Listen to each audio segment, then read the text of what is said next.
Tim, who's called the Apiarist Atelier, and his talk's all about the consequences of what happens if we don't catch our swarms. Are you ready, Tim, to share your screen? Yep, sorry, just unmuting. Hopefully, yes.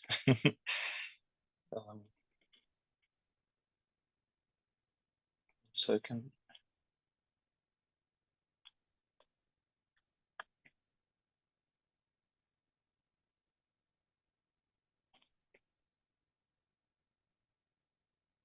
There we go. Lovely. Thanks, Tim.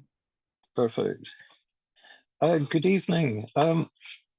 If the colony has swarmed and left the apiary, or left whichever tree or another building, and effectively moves towards a building, we're into a completely different kettle of fish. As a quick preamble, I come from a background where I have 35 plus years of architectural experience, years of beekeeping knowledge, and 10 plus years removing bees from buildings, but specializing at the listed building end of things. Originally started off with simple cutouts and trap outs, and then slowly over the years built up to slightly more complicated removals. Locally, where I live in Cambridgeshire, we have a good number of thatch cottages, old listed buildings right up to grade 1 buildings in Cambridge itself, for example, Jesus College, and other nearby colleges. So it's been a fun playground for me, but it's also provided a huge number of challenges. Effectively, we have a swarm that'll have it will be at rest somewhere locally while the scout bees are out looking for their new home. A long time ago, they used to have the choice of hundreds of hollow trees, but as people have moved across to central heating, and older buildings have got older, the bees effectively saw buildings as an alternative to the natural habitat, and as it's already been explained this evening, beekeepers have the normal beekeeping insurance, but as soon as bees are in buildings, specialist insurance is required, but also a different skill set. In other words, understanding a colony within the constraints of a building, the building constraints, and all of those issues combined. And I've come across instances where beekeepers have tried to be helpful, and for example, an old building where bees have been seen to swarm, and the building occupants have phoned up a beekeeper and said, a bee swarm has just swarmed down our chimney. And the beekeeper suggested that the lady light a fire under the bees to smoke the bees out of the chimney before they became established. However, you cannot take the opinion of the owner, because the owner never has all of the facts. This particular one, the owner didn't see the swarm arrive. It had actually arrived the year before, and what she had actually experienced wasn't the colony swarming in, but an established colony swarming out. And if she had lit a fire under the colony, there was potential for carbon monoxide poisoning within the house, but even more extreme, that the beeswax could have melted. A chimney fire could have ensued, and this particular building was a 14th century thatch cottage. And if you have a chimney fire in a thatch cottage, it's very, very likely that the whole building will burn down. And from speaking to the homeowner, well, homeowners plural, the majority of colonies in buildings, they're not actually new swarms, but they're more likely to be an established colony that the building owner has effectively just noticed, because you're not normally looking up at your chimney pots or a roof or a soffit or a verge.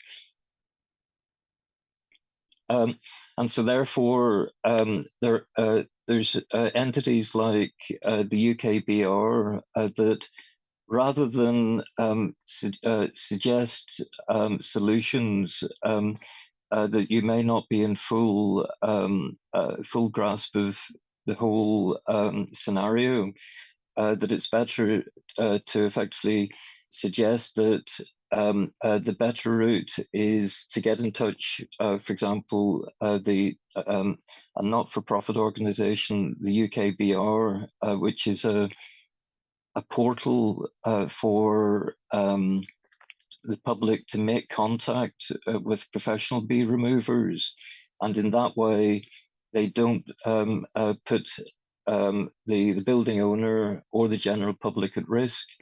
That these entities have adequate insurance, the skill set to extract the colonies, and in a safe manner, and not putting either the building, the owners, or the public at risk.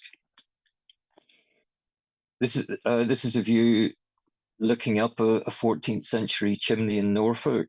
That is absolutely amazing what the bees get up to when left to their own devices within buildings. But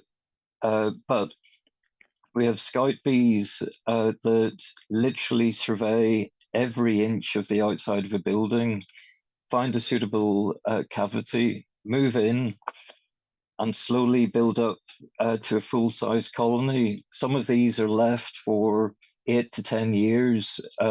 Other colonies that I've been made aware of have been not the same colony, but effectively honeybees in residence over an extended period of time. One old directory up in Wood Walton, we actually uncovered evidence of a little old rusty tin in the chimney with a crumpled up piece of burnt newspaper, and the newspaper was actually dated 1947. But the bees, there were actually 9 colonies in the whole building that had been, one colony had been left. It then multiplied and multiplied until the son of the owner, once he inherited the building, he had the task of removing all of those colonies to return the building back to a non-bee infested residence. We have lots of potential locations for bees in buildings. Each have their own risks and their own nuances. You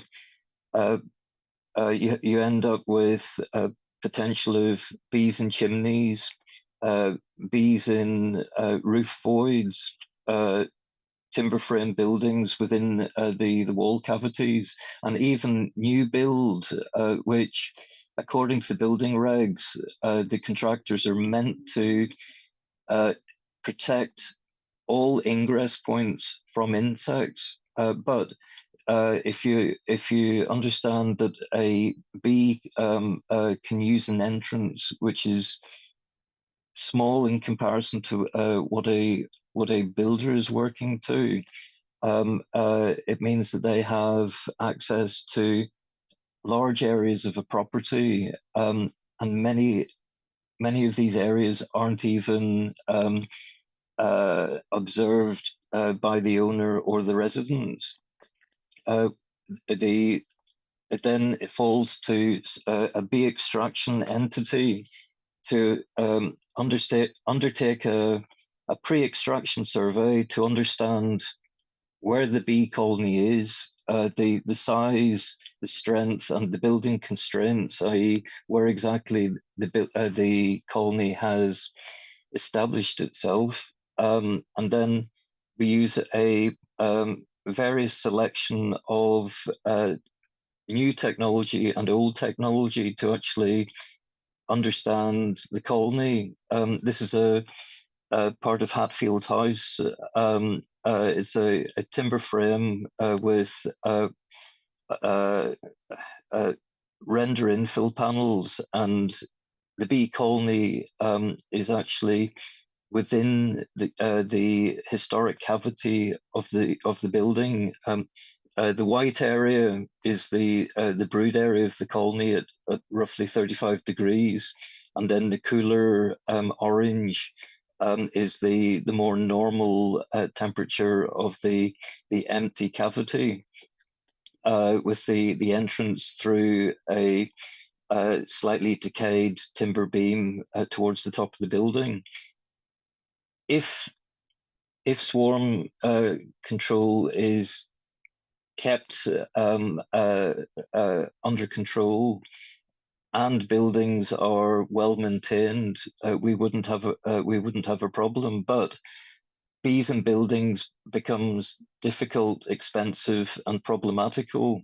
A very recent removal, a church in Essex, 13th century Grade 1 listed.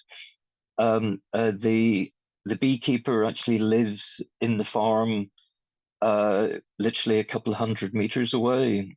His bees swarmed, and unfortunately, they swarmed into a void below a rather well put together lead pitched roof. When it comes to buildings like this, it then it gets very, very expensive. Listed buildings of this nature, you cannot just rip them open, remove the bees, and then make good. It all needs to be considered and undertaken with the utmost care. Other buildings, people look on bees and chimneys. It's very simple. You just open up the chimney, remove the bees. This was a limestone chimney in Lincolnshire. The limestone slabs are all sat on the edge, and effectively the pink coloured slabs had actually moved over time. And if any of the slabs were taken out of the chimney in the wrong order, the whole pack of cards would have collapsed.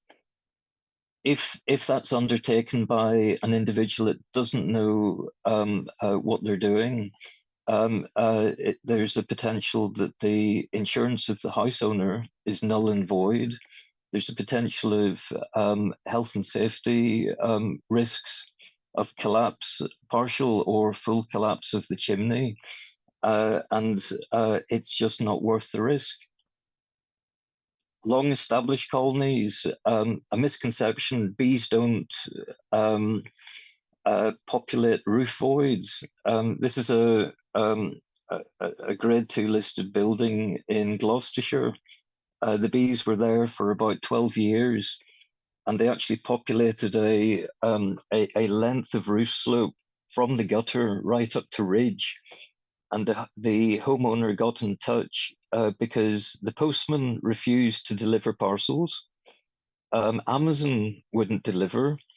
Courier services wouldn't touch the house with a barge pole, and the neighbouring neighbours, they couldn't actually spend time in their gardens because that colony requeened itself, and it became a very aggressive colony. And it was due to the owner of the building had the attitude, "Oh, we'll live and let be." But once things became problematical, in other words, people having to duck and dive to the front door, then they considered that the bees had to go. And it was a 3-day process of carefully opening up a traditional limestone roof, remove the bees, bee-proof the roof, and then put it all back together again. Other locations, in for example, bees and chimneys, more normal, opening up brickwork and removing colonies still has its potential due to buildings having been adapted, repointing not having been carried out properly, and unknown defects. So again, full surveys need to be undertaken before even considering removing bees if the buildings are not in good repair. And therefore, you'll find on the BBKA website that there's a bees and buildings page with links to the UKBR and UKBR members who do have bee extraction knowledge, but you need to make the general public aware that whoever undertakes a bee extraction from a building needs to have the skill set, the insurance cover, and the experience to actually come at the problem and look at all of the subtleties. For example, it isn't necessarily a new swarm, but it can be and the majority of the time it is a well-established colony, and it becomes a problem not just for the building owner, but the surrounding owners. And if those swarms establish themselves, that established colony then throws out swarms, and those swarms then establish other colonies in buildings or the surrounding area, and the problem just escalates. I know of a number of villages where the general public are now actually applying pressure to those who have bees in buildings, but have the attitude of, oh, they're not causing us any problem. But each year, they're actually watching those colonies throw out swarms and populate other chimneys, and then those neighbours then have additional problems to resolve. So it becomes a very, very messy problem. And to give you an idea of the scale of the problem, last year the UKBR received 1,863 inquiries regarding bees in buildings, and that's potentially just the tip of the iceberg. So it's vitally important, as the first speaker was explaining, that swarm control is vitally important because it's not just losing a colony of bees, or sorry, a swarm of bees, but someone else may be inheriting those bees in somewhere where the bees shouldn't really be. And I'll leave it at that.